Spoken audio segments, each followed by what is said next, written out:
Hello everyone, আসসালামু আলাইকুম। সবাই কেমন আছেন? আশা করি ভালো আছেন। তো আজকে আমরা ঘুরতে গেছি রাজাবাড়ির দিকে। ফার্স্টে গাড়িটা নষ্ট হয়ে গেছিল, তো গাড়িটা ঠিক করলাম। আর এইদিকে জিহাদকে ফোন দিয়ে আনলাম বাগের বাজার থেকে। সে খুব পাট চাট নিয়ে আসতে, সেই জন্য একটা ভিডিও করলাম।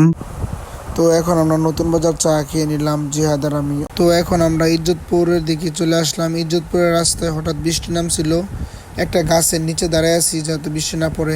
তো এই রাস্তাটা হচ্ছে জিহাদের শ্বশুর বাড়ির রাস্তা। দুইটা হুজুরে মিলে একটা ফ্যান জঙ্গলের মাঝখানে ভাঙছিল। কেন ভাঙছিল? তারা হয়তো চুরি করে আনছে, আইনা তামাগুলা বিক্রি করে ফেলবে, এই জন্য ভাঙছে। তো বাওয়াল রিসোর্টের সামনে আসলাম। একটা টিকটক না করলে কি হয় আপনারাই বলুন। এইদিকে গ্রামের একটা ফিল পাইতেছিলাম, যে গ্রামে গেলে এই দৃশ্যগুলো সচরাচর দেখা যায়। এটা গ্রাম না, এটা শহর। অনেক দিন ধরে এই ব্লগ করা হয় না, ভাবলাম যে একটা ব্লগ করি। আসলে অনেকেই আমার ব্লগের আশায় বসে আছে, জানি না বসে আছে কিনা, তা আমি এখনো ভালো করে জানি না।